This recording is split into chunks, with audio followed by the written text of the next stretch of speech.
Moi, je m'occupe de maison de retraite, là, j'ai donné ma carte. Et j'ai dit, vous pouvez me joindre 7 jours sur 7, 24 heures sur 24. Alors, à quoi ça sert que je dise ça, si après notre vie, ben, on a ce petit spectacle? À rien. Autant que j'aille visiter les musées ou à la pêche. Ça sert à rien tout ça, vous comprenez le problème? Voilà. Donc, nous n'avons rien contre notre ami Arnaud Dumouche, qui est certainement quelqu'un de très sympathique. Il est sympathique, ça se voit qu'il est sympathique, ce garçon. Mais il fait la théorie de ses pratiques, je pense. Hein, théoriser ses pratiques, voilà. À ce moment-là, à quoi ça sert de la messe le dimanche? Expliquez-moi. Oui, alors ce que dit Alain, voyez-vous, dans les propos que vous tenez, nos âmes sont comme des verres de cristal, eh bien Saint Paul le dit. Saint Paul dit, nous sommes comme dans des vases d'argile. Voilà, c'est exactement ce que vous dites. Voilà.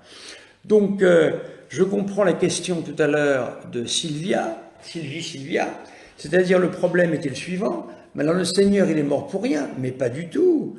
Notre Seigneur il est mort pour que nous ayons toutes les grâces suffisantes et nécessaires afin de pouvoir bien, nous sauver. Si notre Seigneur n'était pas mort en croix, nous n'aurions pas le scapulaire du Mont Carmel, qui nous permet par une promesse de la Vierge Marie de ne pas aller en enfer, si nous vivons selon, évidemment, la morale catholique, hein, excepté le 6e et 9e commandement, c'est ce que dit la Vierge Marie, c'est-à-dire on ne peut pas faire n'importe quoi, sur le péché de chair en particulier. J'explique à des gens qui sont pris par le problème de la pornographie, voyez-vous, qui sont pris par les problèmes des jeunes, des moins jeunes, pornographie, masturbation. Je leur explique que le démon leur dresse une illusion. L'illusion est la suivante, c'est qu'ils ont une montagne à traverser pour sortir de là-dedans. Mais c'est faux. Ils n'ont même pas une petite bosse. Il suffit qu'ils prient et qu'ils demandent au bon Dieu et qu'ils luttent contre ce qu'on appelle les occasions de péché, c'est-à-dire mettre l'ordinateur de côté, ne pas se mettre devant l'ordinateur à des heures où on risque d'y aller sur ces sites pornographiques. Et ensuite, on en sortira. Et quand on en sort, eh bien, ils éprouveront une très grande joie. C'est une délivrance. C'est la joie de la délivrance. Notre Seigneur, c'est la parabole du Fils prodigue. Il est sans arrêt en train de nous regarder, le bon Dieu. Et il nous dit, allez, viens, je vais t'aider, viens. Arrête de faire ce que tu fais. Vous voyez? Oui, je sais bien, mais si on écoute M. Dumouche, le sacrifice de Jésus ne sert à rien, puisqu'on va choisir selon lui. Selon qui, lui? De qui vous parlez, Sylvia, quand vous dites selon lui? Je ne comprends pas. Le sacrifice de notre Seigneur nous apporte la grâce sanctifiante. C'est-à-dire que sans le sacrifice de notre Seigneur, nous n'aurions pas la rédemption, c'est-à-dire que nous ne pourrions pas être sauvés. Adam et Ève nous ont entraînés dans une situation catastrophique par leur péché de désobéissance. Ils nous ont conduits dans le péché originel. Je n'entends jamais M. Arnaud Dumouche parler du péché originel, d'ailleurs. Le péché originel, quand je dis « il n'y va plus », je parle de la messe. Bon, ben voilà, il y a un problème. Ça fait partie des 3 premiers commandements. Le 3e commandement, eh bien, c'est l'obligation dominicale, qu'on aime ou qu'on n'aime pas. C'est comme ça, c'est ainsi. Voyez-vous, on fait c'est pareil pour Luther. Luther était hanté par le péché de chair, il avait de gros problèmes là-dessus. Et bien, il s'est trouvé une théorie à lui. Il a trouvé une théorie facile, voilà. Le Seigneur, nous sommes pourris, le Seigneur nous recouvre d'un manteau qu'on appelle la rédemption, et voilà, et on est sauvé comme ça. Ben, c'est pas la morale catholique. La morale catholique, c'est que le bon Dieu nous donne toutes les grâces qu'il faut pour nous sauver, et nous ne sommes pas des pourritures. Notre âme est infiniment précieuse, et nous pouvons devenir bons, et nous pouvons même devenir des saints.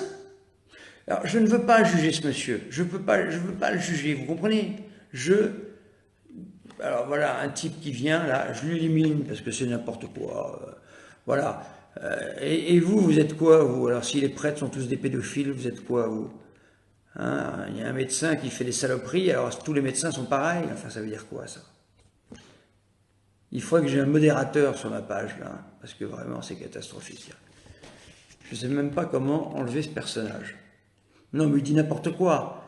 Je vais vous transcrire ce qu'il dit. J'ai été voir un médecin, pas bon le médecin, hein, pas bon, hein. Tous les médecins sont pourris, hein, je n'irai plus jamais. Hein.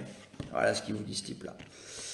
Donc j'aimerais bien l'enlever. Voilà, bon, écoutez, il faudrait que je prenne un modérateur quand même, parce que je ne peux pas tout faire. Bon, ce monsieur, il est là. J'enlèverai tous ses commentaires de toute façon. Nous sommes avec des amis ici. Vous connaissez tout ça. Bien sûr que c'est un troll. Donc, vous voyez ce que je veux dire sur la question de...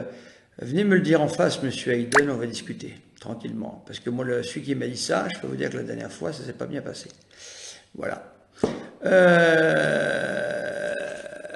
Donc, j'en étais à vous dire que je n'ai rien contre ce monsieur. Arnaud, au contraire, j'ai une grande compassion pour lui. J'ai une grande, comment dire, ça c'est une grâce du bon Dieu, vous voyez, d'essayer de le voir sans s'énerver et d'essayer de comprendre qu'en fait, il a certainement des problèmes personnels dans lesquels on ne veut pas rentrer, qui font que, il s'est trouvé ça. La vie d'Arnaud était de donner des cours à des enfants, tout à fait. Depuis qu'il ne peut plus pratiquer, c'est pas facile. Bien sûr, voilà. Mais vous pouvez prendre sa défense si c'est une défense amicale, Philippe. Ça veut dire que vous pouvez défendre, si c'est un ami, défendez-le. Mais ce que je vous demande simplement, ne défendez pas sa thèse, c'est tout. Mais Arnaud, ce monsieur est une victime, je ne sais pas. Ceux qui suivent ses cours sont des victimes. Lui, je ne sais pas.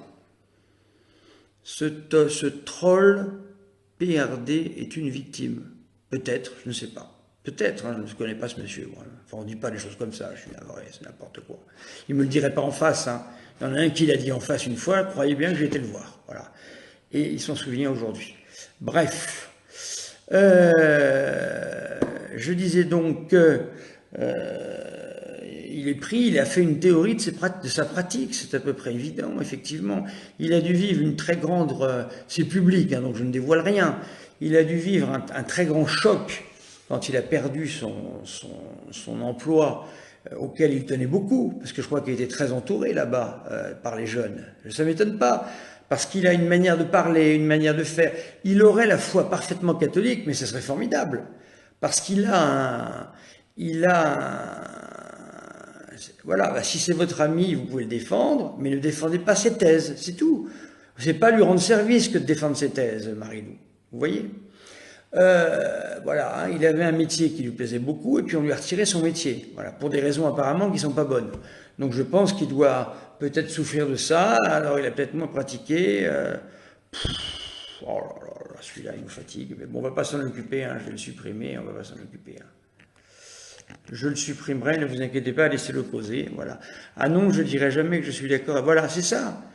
On ne doit pas faire un tir au pigeon ici, voilà, c'est ce que j'ai dit. Il faut que vous compreniez ça, parce que c'est trop facile. Il ne faut pas faire des affaires de personne. Vous comprenez ? Je pense même que cet Arnaud devait être extrêmement doué pour faire le catéchisme. Il est très vivant, il trouve des bonnes histoires, ça doit être un copain sympathique. J'en doute pas de tout ça. Vous voyez ? Je pense que c'est un très bon type. Mais son problème, c'est vraiment cette théorie qui pollue tout, quoi. Et cette incapacité à communiquer. J'ai essayé de parler avec lui, mais c'est terrible. Et quand je le contredisais au téléphone, il me disait je vous bloque pour 3 minutes. Il posait le téléphone, il partait 3 minutes. Il parle à un prêtre comme s'il parlait à un gamin. Moi, je suis plus âgé que lui, en plus, j'ai 50 balais, je ne sais pas quel âge il a, mais il est plus jeune que moi. Je suis plus âgé que lui, je suis prêtre. Et il ose me dire ça, mais il me prend pour un gamin. Enfin, voyez-vous, des pédophiles. Oui, on va pas lancer les pédophiles, s'il vous plaît, ça suffit, j'en ai marre des pédophiles. Voilà, moi je me suis occupé 25 ans d'enfants, j'ai pas de problème, voilà, c'est tout. Donc vous comprenez ce que je veux dire ? Vous occupez pas de ce garçon-là, c'est un troll de toute façon, on va pas s'en occuper, je l'éliminerai après, plus tard. Voilà ce que je voulais vous dire, j'espère que vous m'avez compris, je répète, je n'ai rien contre notre cher Arnaud Dumouche, je dirais même ça. Je dis qu'Arnaud Dumouche, ne pourrait-il pas y avoir... Mais si, je vais les donner les documents officiels. C'est des numéros de catéchisme, c'est des références... Écoutez. Nous avons une discussion tous les deux au téléphone très houleuse. Il a pris un document sorti, c'est des documents très savants, sortis de ce qu'on appelle la Commission biblique internationale. Il a pris ce document-là.